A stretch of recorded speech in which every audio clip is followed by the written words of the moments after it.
Hi, I'm Sally from ProAlign, and today we're going to be looking at some foot releases, foot control and some foot strengthening exercises.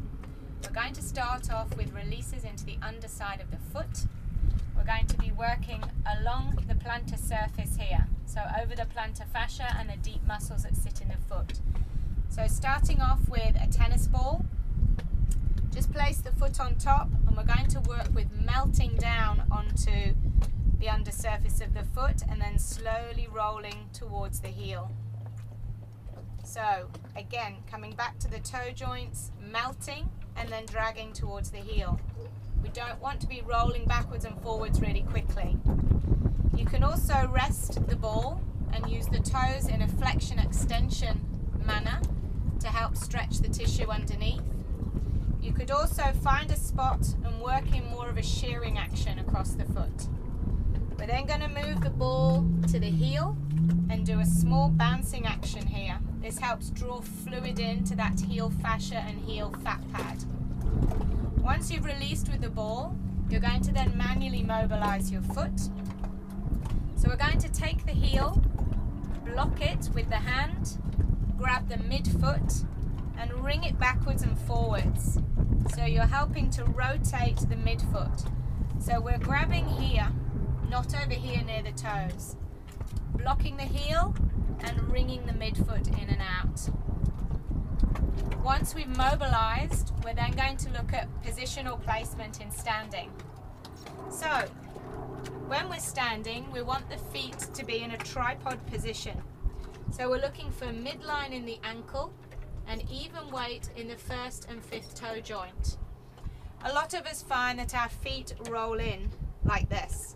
So the ankle then becomes twisted in and we push over towards the big toe. So we want to find this sense of middle foot alignment, maybe by rolling the weight just towards the outer border of the feet. We're going to continue with mobilizing here now, and we're going to work into a reaching pattern with the arms. This reaching pattern with the arms is going to encourage the thighs and the shins to rotate in and out.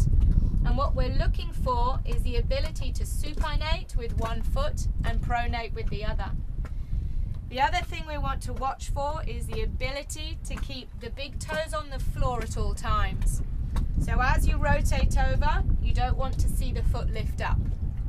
So we're looking here at mobilizing from pronation to supination, and from the back we should see the heels rolling in from their inner to outer border. Looking now into a little bit of strengthening in this tripod position, we're going to look into an exercise called short foot. So with the foot in tripod, we're going to just gently press the toes down onto the floor. What we should see is these two parts of the foot coming closer together, and also a narrowing at the front of the foot in the transverse arch. So we're just going to push down and then release. A little push down and release. This will also help with one leg balance. This exercise can be a little bit bigger now and come into an exercise that we call doming. We're trying to create a dome here and a dome here, but all the time keeping long toes.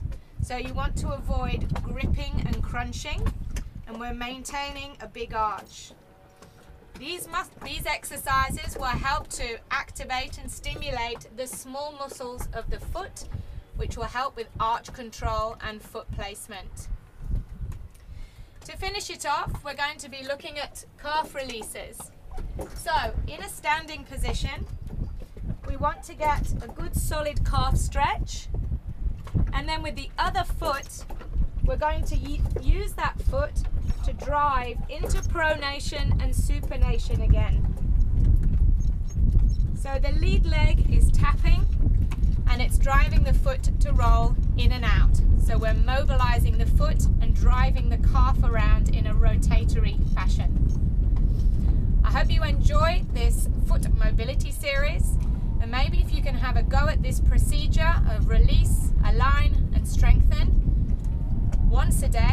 you'll start to notice your feet waking up, and it might even help with your hip, pelvic and low back pain.